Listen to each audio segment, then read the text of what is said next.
से पास होने के बाद कानून से किसकी उम्मीद पूरी होगी और किसकी उम्मीदों पर पानी फिर जाएगा, आप सब आने वाले समय में देख लेंगे। अल्पसंख्यक मामलों के मंत्री किरण रिजिजू उत्साह में बोल रहे थे, लेकिन जो तर्क दे रहे थे उसी से आशंकाएं भी गहरा रही थी कि आने वाले दिनों में सरकार वक्फ संपत्ति से क्या करने जा रही है।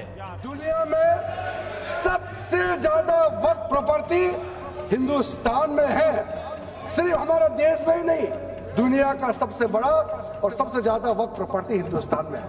तो फिर ये क्यों है 60 साल तक आप सरकार में रहे हैं, हमारे देश में मुसलमान इतना गरीब क्यों है?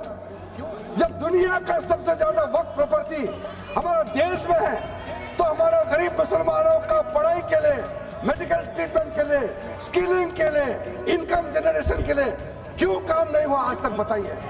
ये दुनिया का सबसे बड़ा वक्फ प्रॉपर्टी अगर हिंदुस्तान में है, तो उस प्रॉपर्टी से गरीबों का उत्थान के लिए, लोगों का भला के लिए अगर ये सरकार नरेंद्र मोदी जी के नेतृत्व में गरीब मुसलमानों के लिए काम कर रहा है, तो इसमें आपत्ति क्यों होना चाहिए? आप लोग बताइए।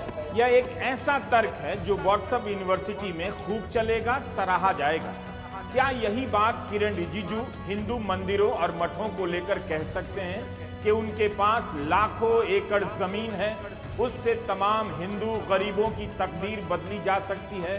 क्या जो हिंदू मठों और मंदिरों के पास लाखों करोड़ की संपत्ति जमा है, उसे लेकर किरण रिजिजू इस तरह का जोशीला भाषण दे सकते हैं? मठों और मंदिरों की जमीन को लेकर आए दिन कब्जा और कब्जे को लेकर मर्डर की खबरें आती रहती हैं, गोली बम सब चल जाता है। उनके प्रबंधन को लेकर कोई बेचैनी नहीं। लोकसभा में वक्फ संशोधन बिल उम्मीद पेश करते हुए किरण रिजिजू की यह दलील चिंता में डालने वाली है। 20 करोड़ आबादी की जिम्मेदारी आप कहीं उसकी वक्फ की हुई संपत्ति पर तो नहीं डालना चाहते।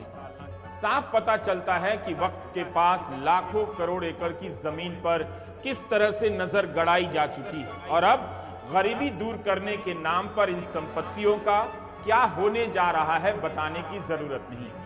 हम इस बिल के प्रावधानों और आपत्तियों की बातें करेंगे, लेकिन जरूरी है कि आप इसके बैकग्राउंड को थोड़ा समझ लें। आज की राजनीति में मुसलमानों को जरा देख लें, जिनकी गरीबी दूर करने के लिए मोदी सरकार एक कानून को लेकर इतने जोश में आ गई है।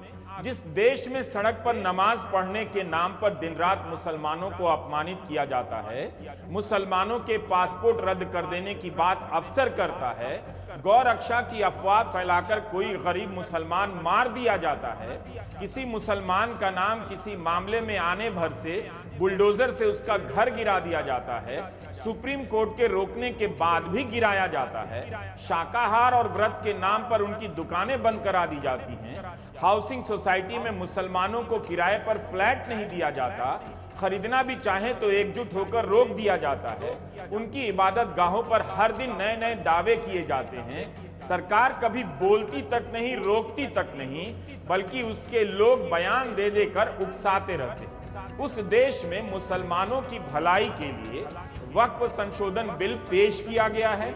इस बिल को लेकर जिस किसी को भी यह भरोसा था कि नीतीश कुमार और चंद्रबाबू नायडू इसका विरोध करेंगे, वो राजनीति में बहुत मासूम है। दोनों को समर्थन करना ही था। जो नीतीश कुमार 20 साल तक मुख्यमंत्री रहने के बाद खुद बिहार में भूमि सुधार लागू नहीं कर पाए, वादा किया था कि भूमि सुधार करेंगे। बंदोपाध्याय कमेटी बनाई गई, 2008 में इसकी रिपोर्ट आ गई, लेकिन नीतीश कुमार खुद भूमि सुधार कर भूमिहीन किसानों का भला करना भूल गए। अब यही नीतीश कुमार और उनकी पार्टी के सांसद मुसलमानों का भला करने के लिए वक्फ बिल का समर्थन कर रहे हैं। नीतीश कुमार की सेहत कैसी है, कब किसका पांव छू दें, गले मिल जाएं और राष्ट्रगान के समय हंसने लग जाएं, किसी को पता नहीं, लेकिन अब वे वक्फ बिल का समर्थन कर रहे हैं। पीछे कैसे चीजें मैनेज हो रही हैं, वो ना आप जान पाएंगे ना आगे भी पता चलेगा।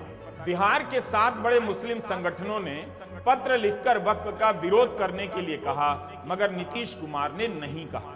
यह बहुत जरूरी बात बता रहा हूं, बीजेपी और जेडीयू केवल मुसलमानों का ही भला क्यों करना चाहती है?